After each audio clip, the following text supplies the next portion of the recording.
అందరికీ నమస్కారం. Welcome to మనం టీవీ. నేను మీ పవన్ బెస్వాడ. ఇప్పుడు ఏపీ రాజకీయాల్లో ముఖ్యమంత్రి చంద్రబాబు నాయుడు, డిప్యూటీ సీఎం పవన్ కళ్యాణ్ మధ్య విభేదాలు ఉన్నాయని పెద్ద ఎత్తున ప్రచారం జరుగుతుంది. అది కూడా ప్రత్యర్థి పార్టీ వైసీపీ పార్టీ ముఖ్య నేతలు ఈ ప్రచారాన్ని ముమ్మరం చేశారు. ఈ నేపథ్యంలో చంద్రబాబు నాయుడు అదేవిధంగా పవన్ కళ్యాణ్ ఈ పంచాయతీ కోసమే ఢిల్లీ వెళ్ళినట్లు కూడా కొంత ప్రచారం ఊపందుకుంది. కానీ బయట నడుస్తున్న ప్రచారం ఏంటంటే ముఖ్యమంత్రి చంద్రబాబు నాయుడు అమరావతి కోసం ప్రధాని మంత్రి నరేంద్ర మోడీని అమరావతికి ఆహ్వానించడం కోసం, దాని అభివృద్ధి కోసం చంద్రబాబు నాయుడు వెళ్ళారంటూ కూటమి నేతలు అయితే చెప్తున్నారు. అసలు ఈ రెండింటిలో ఏది నిజం విశ్లేషించే ప్రయత్నం చేద్దాం. మనతో పాటు స్టూడియోలో అందుబాటులో ఉన్నారు ప్రముఖ రాజకీయ విశ్లేషకులు అప్పసాని రాజేష్ గారు. సార్ నమస్కారం. ప్రత్యర్థి పార్టీలకి అధికార ప్రభుత్వానికి మధ్య విభేదాలు ఉండటం కామన్. కానీ ఇక్కడ కూటమిలో ఉన్న ఇద్దరు ప్రధాన నాయకుల మధ్య విభేదాలు ఉన్నాయంటూ కొంత ప్రచారం అయితే ముమ్మరంగా సాగుతుంది. ఎలా చూడాలి, అసలు ఏది నిజం? అంటే ఇక్కడ వైసీపీ నాయకత్వంతో విభేదించి వైసీపీ పార్టీ నుంచి ఈరోజు కూడా ఎమ్మెల్సీ మర్రి రాజశేఖర్ గారు రాజీనామా చేసి బయటకు వెళ్ళడం జరిగింది. అవును. రీసెంట్గా జగన్మోహన్ రెడ్డి గారితో విభేదించి నేను వ్యవసాయం చేసుకుంటున్నా, ఇక నాకు రాజకీయాలతో సంబంధం లేదు, ఏ రాజకీయ పార్టీలో చేరను అని చెప్పిన విజయసాయిరెడ్డి గారు తనకు తాను మీడియా ముందుకు వచ్చి జగన్మోహన్ రెడ్డి గారు కోటరీని పెట్టుకొని ఎవరి మాట వినే స్టేజ్లో లేడు,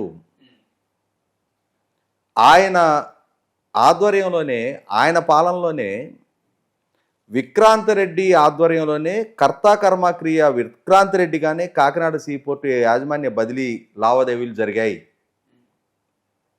కసిరెడ్డి రాజు ఆధ్వర్యంలోనే మద్యం కుంభకోణం జరిగింది. మద్యం కుంభకోణంలో కసిరెడ్డి రాజు చాలా కీలక వ్యక్తి అని చెప్పని విజయసాయిరెడ్డి మీడియా ముందుకు వచ్చి చెప్తా ఉన్నాడు. అంటే జగన్మోహన్ రెడ్డి గారి పాలన అవినీతిమయం, ఏ విచారణ సంస్థ పిలిచినా నేను ఉన్నదన్నట్టే చెప్తా, ఇంకా చాలా విషయాలు నాకు తెలుసు, చాలా విషయాలు నేను చెప్తానని చెప్తున్నాడు. నేను అవమానపడ్డా అని చెప్తున్నాడు. వాటికి వివరణ ఇవ్వలేని వైసీపీ పార్టీ, అతను లేవనెత్తుతున్న అంశాలకి సమాధానం చెప్పలేని వైసీపీ పార్టీ, వాళ్ళు ఫేస్ సేవింగ్ కోసం వాళ్ళు ఎంచుకున్నది ఏంటి అంటే మా ఇల్లు బాగాలేదు, మా ఇల్లు బాగుంది అని చెప్పని వివరణ ఇవ్వట్లా. పక్కింట్లో రోజు కీచులాడుకుంటున్నారు, అక్కడ వాళ్ళు కీచులాడుకుంటున్నారా లేదా అనేది మన కళ్ళ ముందు స్పష్టంగా కనిపిస్తూ ఉంది. ఓకే. నిన్న అసెంబ్లీలో అరకు కాఫీ స్టాల్ను ఓపెన్ చేశారు. సాక్షాత్తు రాష్ట్ర ముఖ్యమంత్రి చంద్రబాబు నాయుడు గారు కాఫీ తీసుకొని పవన్ కళ్యాణ్ గారి చేతికి ఇచ్చారు. ఇవాళ మనం అందరూ నవ్వుకుంటూ సంతోషంగా ఆ స్టాల్ ఓపెనింగు, అక్కడ ఒకరికొకరు ఆ కాఫీ షేర్ చేసుకుంటా మనం ఆ ఫోటోలు చూస్తూ ఉన్నాం. అయితే ఒకేసారి రాష్ట్ర ముఖ్యమంత్రి చంద్రబాబు నాయుడు గారు, ఉప ముఖ్యమంత్రి పవన్ కళ్యాణ్ గారు ఢిల్లీ పర్యటనకు వెళ్ళిన దృష్ట్యా పంచాయతీ ఢిల్లీలో నిర్వహించుకోవడానికి ఢిల్లీ పర్యటనకు వెళ్ళారు అని అంటున్నారు. ఇవాళ చంద్రబాబు నాయుడు గారు తెలుగుదేశం పార్టీ అధినేత, ప్రస్తుత భారతదేశ రాజకీయ ముఖ చిత్రం మీద one of the senior most leader. అవును. 1978లో శాసనసభ్యుడిగా ఎన్నికైన నాటి అనుభవం అయింది.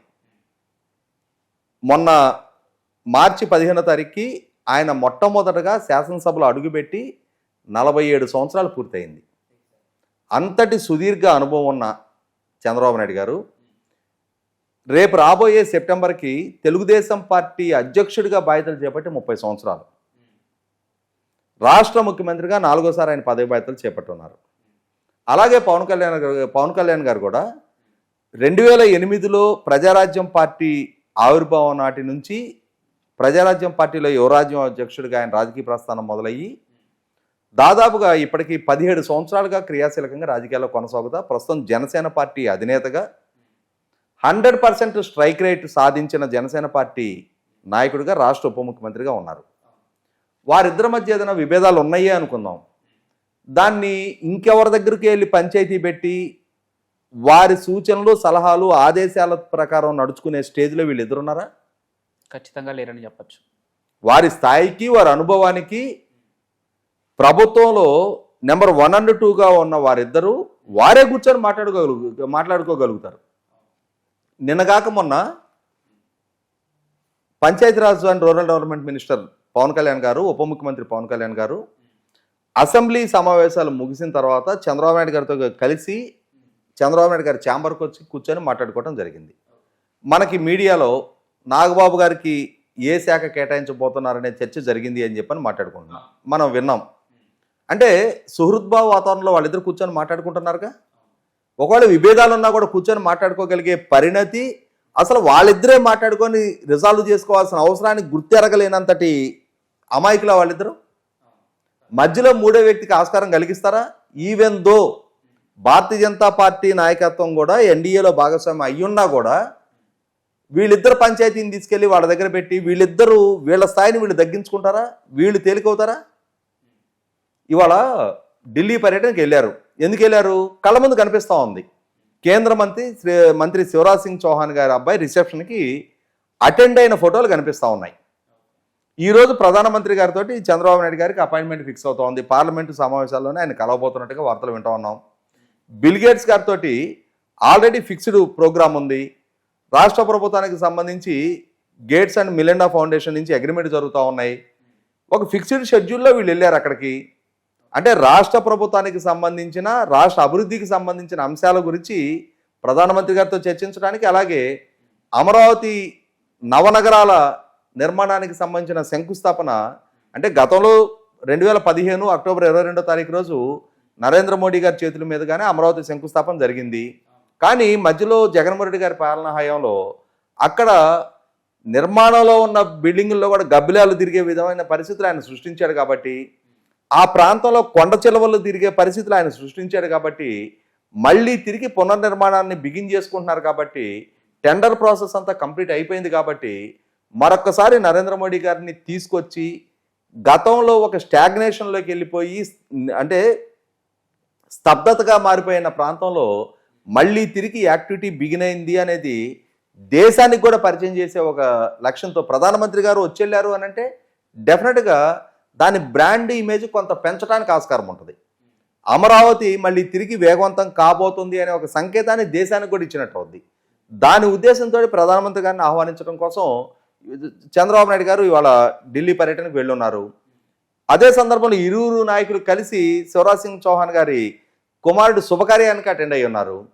ఇక్కడ ఏం జరుగుతోంది? వైసీపీ పార్టీలో వాళ్ళ పార్టీలో జరుగుతున్న అంతర్గత సంక్షోభాన్ని, అక్కడ నుంచి నాయకులు వలసల్ని, నాయకులు జగన్మోహన్ రెడ్డి గారి నాయకత్వం పట్ల అపనమ్మకాన్ని ప్రదర్శిస్తా పార్టీకి రాజీనామా చేసి వెళ్తున్న అంశాలని కవర్ చేసుకోలేక పార్టీ నిర్వీర్యం అయిపోతుంది, జగన్మోహన్ రెడ్డి గారి నాయకత్వం పట్ల వాళ్ళ క్యాడర్లో వాళ్ళ నాయకుల్లో నమ్మకం కోల్పోతున్నారు అన్న అంశాన్ని బయటపెట్టుకోలేక రోజుకు ఒక అవినీతి ఆరోపణ వస్తూ ఉంది, రోజుకు ఒక విచారణకు సంబంధించిన ఆధారాలు బయటకు వస్తూ ఉన్నాయి, మీడియాలో విస్తృతంగా చర్చ జరుగుతున్న అంశాలు మీడియాలో చలామణవుతున్నాయి, పరంపరగా కేసులు నమోదవుతున్నాయి నాయకుల మీద.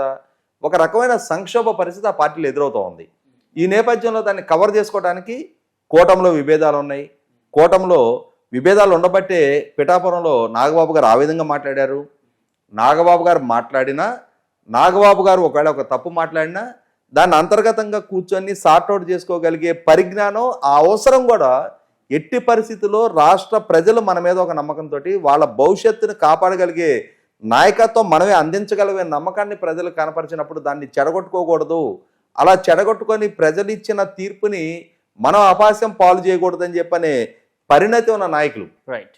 కాబట్టి వాళ్ళ ఏదో విభేదాలు ఉన్నట్టుగా ఈ విధమైన ప్రచారం చేసే ప్రయత్నం చేసినా కూడా ముందు మీ ఇల్లు మీరు చక్కబెట్టుకుంటే, మీ ఇంట్లో నుంచి ఈ వర్షాలను నివారించుకుంటే, నిన్న ఆ విధమైన ప్రచారం చేశారు.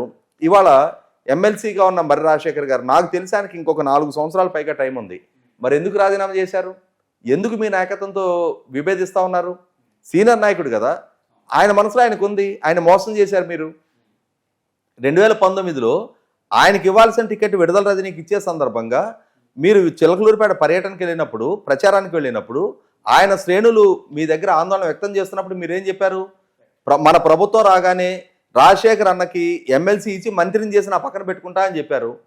మరి మీరు చివరలో ఎలక్షన్స్ ముందు ఆయనకి ఎమ్మెల్సీ ఇచ్చారు. మంత్రిగా మీరు రాజశేఖర్ గారిని చేస్తానని చెప్పని విడుదల రజనీని మంత్రిని చేశారు. ఇవన్నీ ఆయనకు మనసులో ఉన్నాయి. నన్ను వాడుకొని మోసం చేశాడు అన్న భావన ఆయనలో ఉంది. కాబట్టి వాళ్ళు మీతో విభేదించి రాజీనామా మీ మొహాన్ని కొట్టి వెళ్ళిపోతా ఉన్నాడు. మీరు మొట్టమొదట మీ ఇంటిని మీరు చక్కదిద్దుకోండి.